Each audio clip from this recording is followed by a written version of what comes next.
Parker cursed his luck as the rain came pouring down over his tree stand.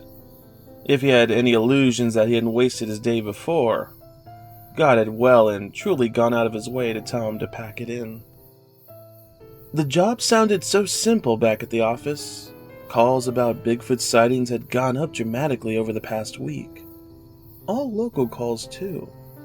Of course, everyone at the Gazette knew there was no such thing as Bigfoot.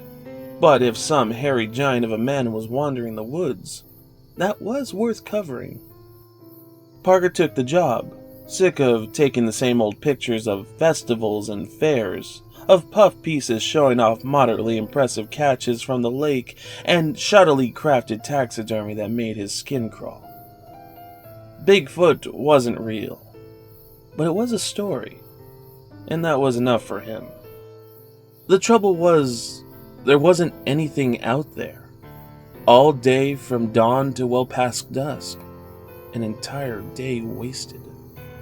Climbing down from the stand, one hand holding his camera close to his chest, Parker considered whether he ought to fake the story. He'd done it before, photoshopping normal images to present extraordinary things to the extraordinarily gullible locals. What'd be the harm in doing it once more? If he was remembering correctly, there was a clearing on the way back to his car. If Parker got the lighting just right, he could have the image done by the time dawn rolled around. It'd take an all-nighter, but it'd be worth it. As he neared the clearing, Parker thought his eyes were deceiving him. The entire grassy field seemed to sparkle in the moonlight. Something looked ethereal, downright magic, like he'd been walking into a dream.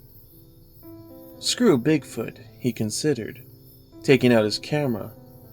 This is something special, and someone's gonna pay top dollar for these pics. After getting a few shots, Parker knew he had to get closer for the full effect. As he neared the edge of the sparkling grass, he heard something scurrying in the distance, somewhere behind him.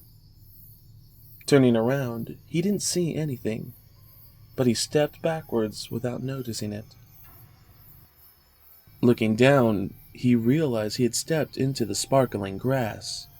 Strangely, it looked like the sparkling had stuck itself to his pant leg. He looked more closely, reached down and touched it. It was web. As his hands began to shake, Parker looked down and watched as a small spider began to crawl up his pant leg. He squished it with a slap.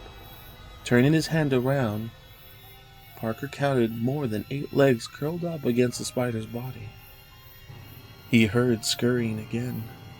Turning around, he found himself face to face with its mother. She towered over him, staring with over a dozen blinking eyes, its fangs twitching. His legs began to itch, and he didn't have to look down to know that dozens of her children were crawling all over him, spinning their webs.